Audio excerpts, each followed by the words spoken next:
Hi, this is Andrew Klavan on The Culture. It's time for an episode of Talking Crap. Crap. Now, all politicians talk crap, but the crap talked by Barack Obama is some of the most craptastic crap talk a crap talker's ever talked. I don't mean the broken campaign promises like his pledge to deliver a net cut in government spending or to ensure people can read new bills before he signs them. I'm not referring to his slippery lies about his associations with the hate-monger Jeremiah Wright or the terrorist William Ayers. No, I'm talking about statements so entirely devoid of truth content that they would be instantly dismantled by a journalist. Except that our journalists have been rendered impotent by a governing narrative that demands they regard a black, left-wing, faux intellectual president as great, instead of, say, ideologically blinkered, fiscally irresponsible, and historically naive. But let's get to the crap.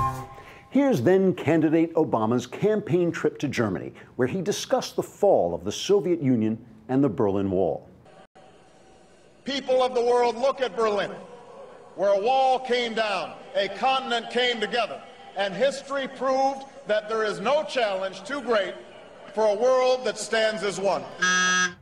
Whoa, that's crap. I mean, give it, say, 5 seconds of thought. Have you ever seen the world stand as one about anything? Well, it didn't during the Cold War either.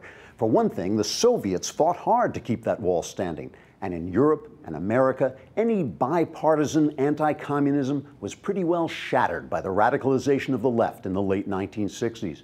By the 80s, when Ronald Reagan launched his aggressive campaign against the Soviets, he was frequently lambasted by liberal media and politicians for the very actions that helped bring that evil empire down. President Obama calls himself a student of history, as I call myself Marie of Romania.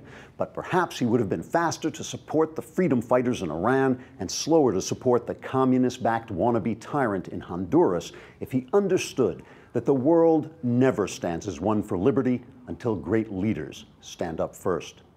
Here's more crap. We have already identified $2 trillion in deficit reductions that will help us cut our deficit in half by the end of my first term.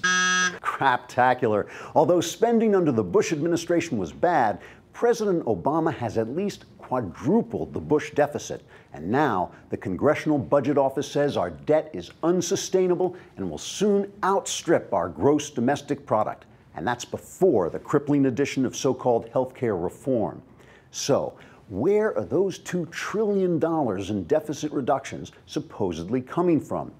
Most of it is imaginary savings from not continuing the surge in Iraq for 10 more years, even though Bush ended the surge before Obama took office. Man, that's a lot of crap. Here's some more. As soon as I took office, I asked this Congress to send me a recovery plan by President's Day that would put people back to work and put money in their pockets. Not because I believe in bigger government. I don't. Crap, crappity, crap, crap, crap. The president's spending has in no way stopped the rise of unemployment.